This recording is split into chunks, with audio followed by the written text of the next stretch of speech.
Welcome to this explainer. Let's get right into it. Today we're breaking down the actual mechanics of the Spark engine. We're going to treat this deeply fascinating cosmology as exactly what it is, a mythological telling and a rigorously computed system. We're looking at a framework where human existence isn't just some accident of biology, but a highly structured, elegantly coded pattern. So let's dive in. Let's start with a really provocative premise straight from our source material. What if we look at the soul through what the text calls the sim lens?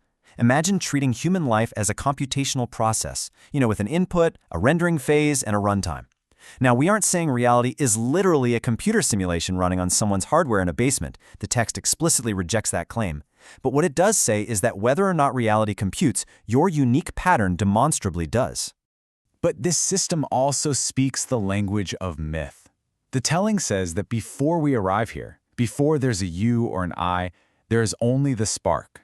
It's pure, unformed possibility, just light that isn't anyone yet, moving with a singular direction toward a massive architectural ordering. To understand how that light becomes a lived life, here is our roadmap. 1. The spark and the engine. 2. Inscribing road and vessel. 3. The spectrum of light. 4. The architecture of debt. 5. Untying the karmic knots. And 6. The engine run in reverse. Section 1. The spark and the engine. The forward pass.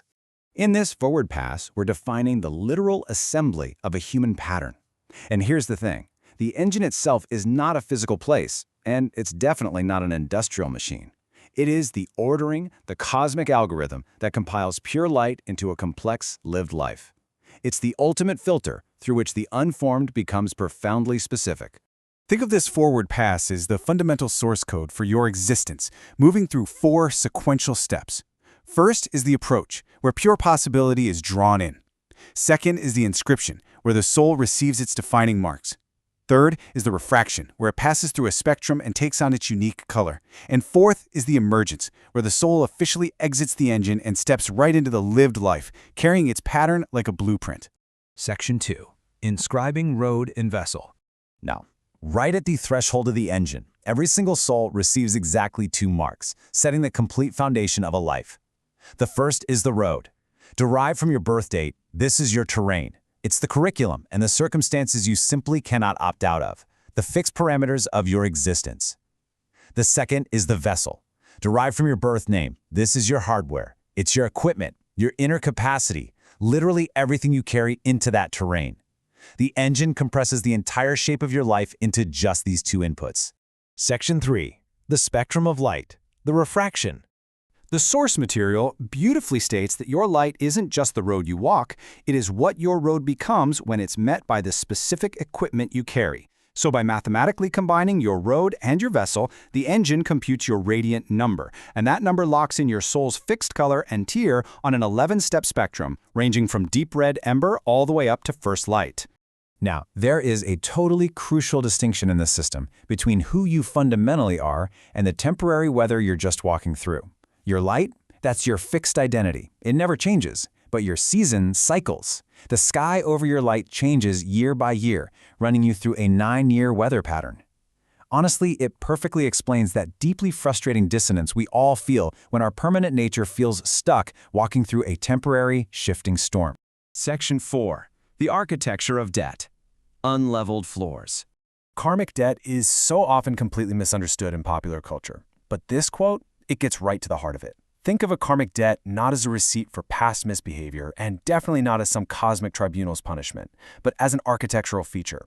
It's a muscle born slightly shortened, specifically asking for deliberate use. The floor was left intentionally unlevel with the absolute faith that you would learn to walk it anyway. It's an invitation to mastery, brilliantly disguised as a frustrating obstacle, which, let's be real, is about as annoying as it is profoundly beautiful.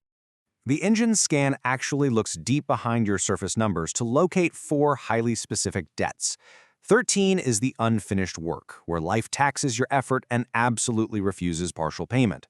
14 is the unbound appetite, this relentless hunger for upheaval and consumption, which honestly probably explains a few of our more chaotic life choices. 16 is the fallen tower, where life repeatedly dismantles anything built on the ego's false foundation. And 19 is the solitary crown, where you find yourself constantly reaching summits totally alone, without help. Now, remember, these aren't curses. They are highly specific curricula. But here's where the architecture gets incredibly precise. The exact same karmic number hits very differently depending on the door it enters through. If a debt is on your road, it arrives from the outside as circumstance, like doors that constantly close in your face. But if that same debt is in your vessel, it arises from the inside. It's a resistance built right into your own psychological equipment where your own tools actively resist your use of them. Section 5. Untying the karmic knots. 3 turns.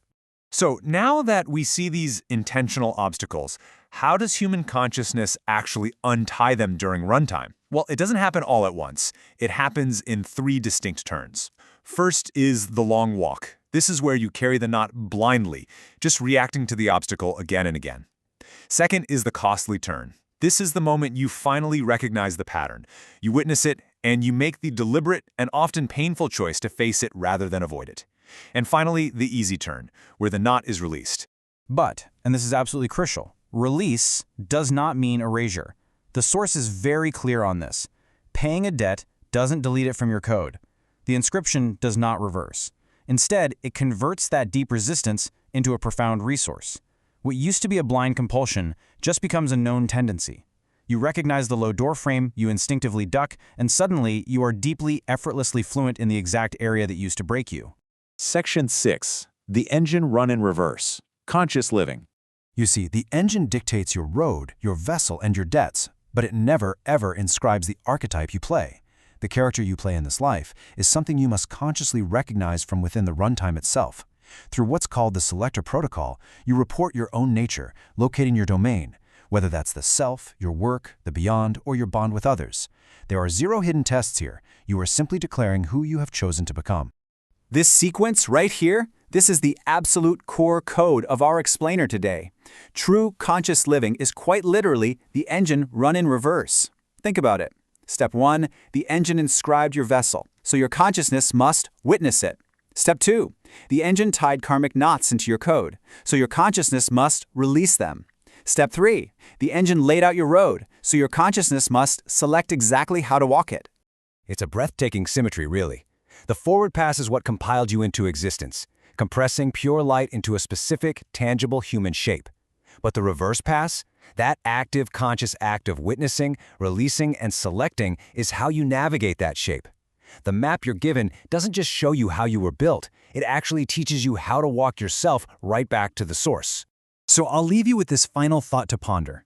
If your life isn't just random chaos, but a beautifully computed architecture, complete with deliberately unlevel floors designed to teach you balance, and intentional roads carved out for your specific vessel, how will you take the wheel? How will you consciously walk your pattern back to the light? Thank you so much for exploring this fascinating framework with me today. Keep seeking and keep learning.